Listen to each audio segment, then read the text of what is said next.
প্রাচীন মিশরীয় সভ্যতা নিয়ে আমাদের জানার কৌতূহল বা ইচ্ছে কম নয়।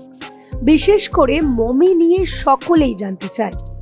মমি হলো মৃত মানব দেহ এবং কিছু ক্ষেত্রে মৃত প্রাণীর দেহ, যা হয় দুর্ঘটনাবশত চরম আবহাওয়ার কারণে শুকিয়ে গেছে এবং পচে গেছে, বা ইচ্ছাকৃতভাবে রাসায়নিক এক্সপোজারের মাধ্যমে সংরক্ষণ করা হয়েছে। তবে মিশরের পিরামিড ও মমি নিয়ে গবেষণা বা জানার কোনো শেষ নেই। মমি নিয়ে এমন কিছু খবর রয়েছে যা আজও সকলকে অবাক করে তোলে।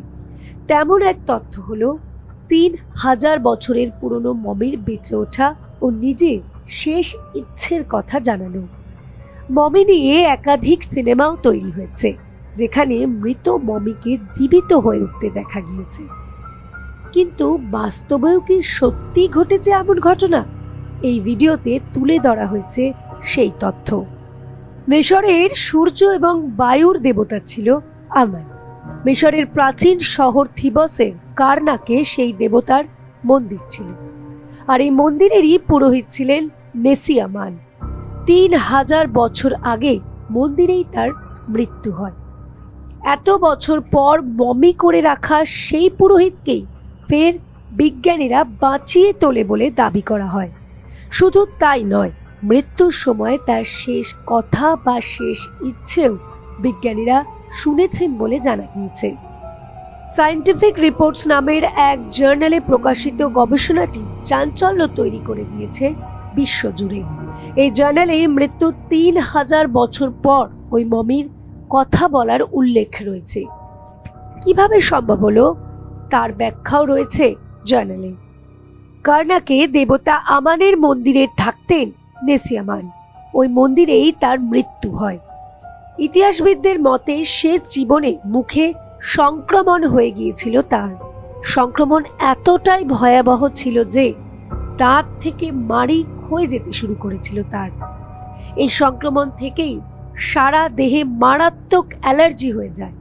মাত্র 50 বছর বয়সে তিনি মারা যান। মুখের সংক্রমণের জন্য শেষ জীবনে তিনি কথা বলতে পারতেন না।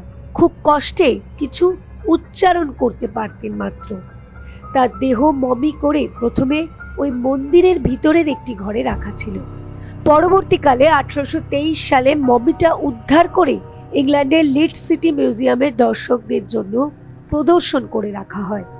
এই মমি নিয়ে বিজ্ঞানীরা অনেক পরীক্ষা চালিয়েছে। সে সময়ের মিশর সম্পর্কে অনেক তথ্য এই মমি থেকে মিলেছে। ব্যবচ্ছেদ এবং এক্স-রে ব্যবহার করে তার রোগ সম্পর্কেও তথ্য পেয়েছেন বিজ্ঞানীরা। 3D প্রিন্টার ভোকাল বক্সের মাধ্যমে মমিকে কথা বলিয়েছেন বিজ্ঞানীরা।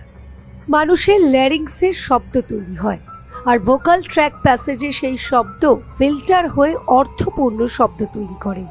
এই পুরো বিষয়টাকে একসঙ্গে মানুষের ভয়েস বক্স বলা হয়। তবে এই পদ্ধতি তখনই সম্ভব যদি মৃত ব্যক্তির ভোকাল ট্র্যাকের নরম কোষগুলো অক্ষত থাকে। 3000 বছর আগে নেসিয়ামান শেষ যে কথাটা বলেছিলেন তা জানার জন্য প্রথমে বিজ্ঞানীরা তার ভোকাল ট্র্যাকের ডাইমেনশন 3D প্রিন্টারে কপি করেন। ওই মিশরীয় পুরোহিতের দেহ এত সুন্দরভাবে সংরক্ষণ করা হয়েছিল যে এত বছর পরও ভোকাল ট্র্যাকের কোষগুলো অক্ষত রয়েছে। সিটি স্ক্যানের মাধ্যমে প্রথমেই সেটা পরীক্ষা করে জেনে নেন বিজ্ঞানীরা। তারপর 3D প্রিন্টারে ওই মমির ভোকাল ট্র্যাকের কপি দেওয়া হয়। ল্যারিংসে কৃত্রিমভাবে তার কণ্ঠস্বর তৈরি করেন। তাতে তাকে ক্ষীণ কণ্ঠে বেড বা ব্যাড জাতীয় কিছু শব্দ উচ্চারণ করতে শোনা গিয়েছে। এটাই মৃত্যুর আগে শেষ কথা ছিল তার। এর অর্থ কি তা জানার চেষ্টা করছেন বিজ্ঞানীরা। আরও উন্নত প্রযুক্তির মাধ্যমে তার শেষ বাক্য জানারও চেষ্টা চালাচ্ছেন তারা। শেষ বলা কথাগুলো জানতে পারলে এত বছর পরও তার শেষ ইচ্ছা পূরণ করা সম্ভব হবে, দাবি বিজ্ঞানীদের। কয়েক বছর পর সায়েন্টিফিক রিপোর্টস নামের এক জার্নালে প্রকাশিত গবেষণাটি সামনে আসার পর বিশ্বজুড়ে চাঞ্চল্য তৈরি হয়।